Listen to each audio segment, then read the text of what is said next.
Hello, अस्सलाम वालेकुम everyone. Hopefully आप सब खैरियत से होंगे और हमारी कहानी को एंजॉय कर रहे होंगे। तो लास्ट टाइम हमने 11 में क्या पढ़ा था? हमने ये पढ़ा था कि जो है मामा महर की जो एक बेटी है, जो मॉर्गन, वो अपने साथ एक लड़के को लेके आई है जो कि बताया जा रहा है बहुत ज़्यादा कमज़ोर होता है, बहुत ज़्यादा यू नो थोड़ा सा सुस्त वगैरह होता है। तो मामा महर उसको देख के डर जाती हैं। वो कहती हैं, मॉर्गन तुम इससे शादी करोगे? वो कहती है जी मामा, मैं अगर आप बोल रहे हैं तो नहीं करूँगी। तो कहते हैं नहीं नहीं, ऐसा करो, तुम कर ही लो, ऐसा ना हो कि इनकार करने के बाद बेचारा मर ही जाए या रो रो के पिघल जाए। तो हमारी स्टोरी यहाँ तक एंड हुई थी। फिर मामा महर कहती हैं कि मैं चाहती हूँ तुम बाहर की दुल्हन बनो, लेकिन क्रिसमस में छुट्टियों के अलावा तुम कहाँ फारिग होती हो? तो मॉर्गन कहती है नहीं मामा महर, मैं बिल्कुल फ्री हो जाऊँगी अगर आप कहेंगी। तो कहेंगी नहीं नहीं, ऐसा करो, क्रिसमस ठीक है, हम जो है वो बाहर की दुल्हन वो शार्लेट को बना देंगे। तो यहाँ तक हमारी कहानी एंड हुई थी। हम आगे बढ़ते हैं कि कहानी में आगे क्या ट्विस्ट आता है। तो जिस दिन सादा को मालूम हुआ कि इसके इकलौते बेटे को एक ऐसी खतरनाक बीमारी हो गई है, तो उन दोनों मियाँ बीवी कई दिन और कई रातों तक रोते रहे। इसका शौहर एक कंपनी में चंद हजार पर मुलाजिम था। वो इतनी बड़ी बीमारी का इलाज कैसे करवा सकता? हैदराबाद में एक छोटा सा घर इनका अपना था, लेकिन इसे बेचकर भी इनके बेटे का इलाज नहीं हो सकता था। किसी ने इन्हें मशवरा दिया कि घर को बेचकर सादरा का शौहर यूरोप चला जाए और वहाँ काम करें। उन्होंने घर बेच दिया, लेकिन इसका शौहर को वीज़ा ना मिला। वीज़ा एजेंट ने ही मशवरा दिया कि आदमी की निस्बत औरत को वीज़ा मिलने के इम्कानात ज़्यादा होते हैं। तो साधना ने वीज़े के लिए अप्लाई किया और वीज़ा आसानी से मिल गया। वो यहाँ पाकिस्तानी, हिंदुस्तानी, सऊदी घरानों में जाकर घरेलू काम करने लगी। घरेलू काम करने के लिए हर हफ्ते में 2 दिन उसको बुलाता। हर कोई हफ्ते में 2 दिन उसको बुलाता और फ़ी घंटे के हिसाब से उसे पैसे मिलते। लेडी मेहर के घर वो पहले एक गेस्ट थी, फिर लेडी मेहर ने इसके हवाले सारा घर कर दिया। वो लेडी मेहर को भी देखती और घर को भी। इन 2 सालों में सिंगापुर के अस्पताल में आर्यन के 2 ऑपरेशंस हो चुके थे। आखिरी ऑपरेशन होना था, फिर 3 माह के बाद मेडिकल चेकअप। डॉक्टर्स पुरउम्मीद थे आर्यन की सेहतयाबी के लिए, और डॉक्टर्स से ज़्यादा साधना खुद पर यकीन थी। जिन घरों में वो जाती थी वो सब आर्यन की सर्जरी के लिए अलग से पैसे देते। लेडी मेहर भी। आप बहुत बहादुर हैं। अमारा को जिस दिन सारी कहानी मालूम हुई उसकी आंखें नम हो गई। हाँ, मैं बहादुर हूँ, इसीलिए भगवान ने मेरा इंतखाब किया है कि मैं इस मुश्किल को आसान कर दूँ। मुझे अपने इंतखाब किए जाने पर खुशी है। आपका बेटा बहुत बड़ा इंसान बनेगा। मैं इसे डॉक्टर बनाऊंगी। और अच्छा ये हुआ कि इस तकलीफ से गुजर रहा है। इस तरह उसे याद रहेगा कि तकलीफ से गुजरने वालों की इसे कैसे मदद करनी है और इनसे गफलत नहीं बरतनी। कुदरत के हर इकदाम में एक गहरा राज होता है। अब कब सर्जरी है आर्यन की? 9 माह बाद। इससे ज़्यादा वक्त भी लग सकता है, साधना ने इत्मीनान से कहा।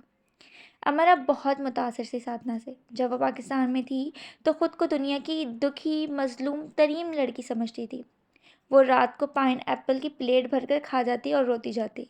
इसे लगता था दुनिया में इससे ज़्यादा मुश्किल और मुसीबत में कोई है ही नहीं। इससे ज़्यादा घुटन में कोई नहीं रहा। सबसे ज़्यादा तकलीफ़ उसे ही मिलती रही हैं और मिल रही हैं। सब जुल्म कुदरत इसी पे तो कर डाले हैं।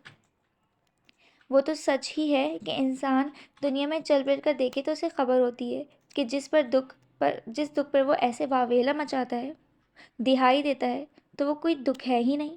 लोग तो कपड़े कीड़े कपड़े ज़ख्मों के साथ भी गुनगुनाते रहते हैं, मुस्कुराते हैं, और असल में वही इंसान भी हैं जो सर को आसमान की तरफ शिकवे के लिए नहीं बल्कि शुक्र के लिए उठाते हैं।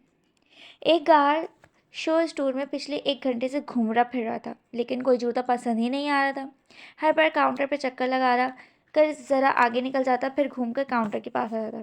अमारा को बहुत मसरूफ़ थी, लेकिन उसे देख रही थी। मैं तुम्हें ये बता दूं कि यहाँ इस स्टोर में इस जूतों की ट्वीट नहीं मिलती। अमारा इसके पास आई। अच्छा, तुमने इन्हें सिखाया नहीं ट्वीट लेना देना? तुम्हें क्या चाहिए? तुम्हें कोई और जूता पसंद ही नहीं आ रहा? जो अच्छा है वो महंगा है, जो महंगा नहीं वो अच्छा नहीं। मुझे नहीं लगता तुम यहाँ किसी ख़रीदारी के मूड में आए हो। हाँ, कुछ कुछ ऐसा ही है। दांत निकाल कर वो इसकी हकीकत पर मुकशनफ़ होने पर मसरूर हुआ। अच्छा देखो, हमारे स्टोर रूम में कुछ नुक्स वाले जूते रखे हैं। हम वर्कर्स चाहें तो उन्हें ले सकते हैं। मैं इनसे बात कर लेती हूँ, तुम मेरे साथ आकर अच्छे वाले सस्ते जूते ले सकते हो। कितनी अच्छी हो तुम, लेकिन लेकिन आज नहीं, शायद कल। फिर तुम आज करने क्या आए थे यहाँ? आज पता नहीं, मैं पता करके कल बताऊंगा। घड़ी को देखता हुआ चला गया, जैसे मकसद पूरा हो गया हो। शीशे के पार अमारा उसे जाते देख रही थी, और वाओ डिप इन लो की धुन सीटी बजा रहा था, और ऐसे चल रहा था जैसे रॉक स्टार पर अपना कामयाब शो करके घर लौट रहा हो। अगले दिन वो फिर आया, लेकिन जूते लेकर फिर भी नहीं गया। वो जब वो जो स्टोर रूम में ले गई और उसका वहाँ काफ़ी वक्त ले लिया, तो ऐन वक्त पर उसे याद आ गया कि इसके तो पास तो अच्छे काफ़ी हालात में 2-3 जूते जोड़ी के पड़े हैं। फिर वो नए क्यों ले जाए? फिर तो हम यहाँ क्यों करने आए हो? वो जच हो गई। पता नहीं, बस कभी कभी मेरी याददाश्त ऐसे ही चली जाती है। जब याददाश्त आ गई तो मैं आ गया। अब वापस आ गई है तो मुझे जाना होगा। पाकिस्तान में तुम जैसे लोगों को हम बावला कहते हैं। बावला? बावला। चलो अब जाओ, कितना वक्त ज़ाया कर दिया तुमने मेरा। जाते जाते फिर रुक सा गया। मेरा ख्याल है कि अगर मैं एक जोड़ा जोड़ा जूता ले लूँगा तो अक़वाम मुत्तहिदा के इजलास में उसे यकीनन ज़ेर बहस नहीं लाया जाएगा। वो फिर से जूते पहन पहन कर देखता रहा। वैसे मुझे ये ख्याल भी आ रहा है कि एक स्टूडेंट को इतना खर्च नहीं होना चाहिए। और हाँ, याद आया, मैंने सुना है कि एशिया में लोगों के पास इतने कपड़े और जूते होते हैं कि अगर वो अपने कपड़े और जूते दुनिया भर के इंसानों में तकसीम करने लगे हैं तो हर एक को 2-2 जोड़ी और कपड़े मिल जाएं। क्या तुम्हारे पास भी इतने कपड़े हैं अमरा? वो गड़बड़ा गई। पता नहीं, यानी इतने ही है। हर वक्त तुम लोग कपड़ों और ऐसी चीज़ों के बारे में सोचते रहते हो, और फिर असल बातों पर सोचने के लिए दिमाग में और जगह ही नहीं रहती। मेरे दिमाग में भी और जगह नहीं रही तुम्हारी ऊट पटांग बातें सुन सुनकर। कंधे उचकाकर वो चला गया। बारिश बारिश बाहर हो रही थी, और सड़क को पार करते, फुटपाथ पर चलते उसने कम से कम बार बार मुड़कर शीशे के पार काउंटर पर सर झुकाए कंप्यूटर में बिजी बिल्स की एंट्री करते अमरा को देखा। इस बार उसने सीटी की धुन बदल दी। वो एक मछली की धुन मचा रहा था। डेरेक आर्ट का स्टूडेंट था, और उसने एक मुकामी चैनल के लिए 2 मिनट के लिए डॉक्यूमेंट्री बनाई थी। वो डेरिक डबिंग के लिए अमरा को बुलाया था। अमरा जानती थी वो अब शर्मिंदा है, इसीलिए ज़्यादा से ज़्यादा उसकी मदद करता। 2 मिनट की डबिंग के उसे अच्छे खासे पैसे मिल गए, और मालूमात भी कि सिर्फ एक कैमरे के साथ डेरिक ने वो डॉक्यूमेंट्री बना ली थी और अच्छे खासे पैसे बना लिए थे। डेरिक ने इसे अपनी पहले बनाई गई दूसरी डॉक्यूमेंट्रीज़ भी दिखाई।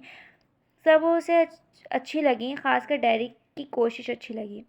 चंद दिन सोचने के बाद उसने डेरिक से मशवरा लिया। वो मानशा यूनिवर्सिटी में एडमिशन के मुतालिक एक तफसीली डॉक्यूमेंट्री बनाना चाहती थी कि पाकिस्तानी स्टूडेंट्स को अच्छी तरह अप टू डेट रखा जाए। डेरिक को इसका ख्याल अच्छा लगा, और इन दोनों ने मिलकर एडमिशन से मुतालिक एक जामे वीडियो बना ली। डेरिक ने इसकी इंग्लिश में डबिंग की और अमरा ने उर्दू में। वीडियो इसने पाकिस्तान के चंद टीवी चैनल्स को भेज दी। जवाब का इंतज़ार करने लगी। थोड़ा वक्त लगा, जवाब आ गया। वो वीडियोस खरीदने के लिए तैयार थे, पर वो बहुत ही कम पैसे दे रहे थे। उसने सोचा कि उसे कम पैसों पर ही दे देनी चाहिए, लेकिन डेरिक ने उसे रोक दिया। कभी फैसलों में इतनी जल्दी नहीं करते।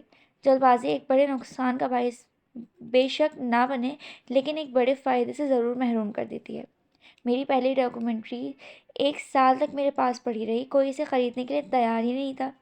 ट्रायल के लिए मैंने फिर इसे एक जर्नलिस्ट को दिया। उसने अपने ब्लॉग पर पोस्ट कर दी। फिर मत पूछो, जिन चैनल से इनकार किया था इसके राइट्स लेने के लिए तड़पने लगे। यहाँ 2 तरह के लोग होते हैं, एक जिन्हें अच्छी चीज़ चाहिए, और दूसरा जिन्हें अच्छी बिकने वाली चीज़ चाहिए जो उन्हें फ़ायदा दे। तुम्हें एक से इनकार हुए, तुम दूसरे के पास जाओ। डेरिक ने ही इसके साथ मिलकर थोड़ी बहुत रिसर्च की, और इस बार उन्होंने पाकिस्तान कंपनीज़ को वीडियो भेज दी जो स्टूडेंट का वीज़ा काम करते थे।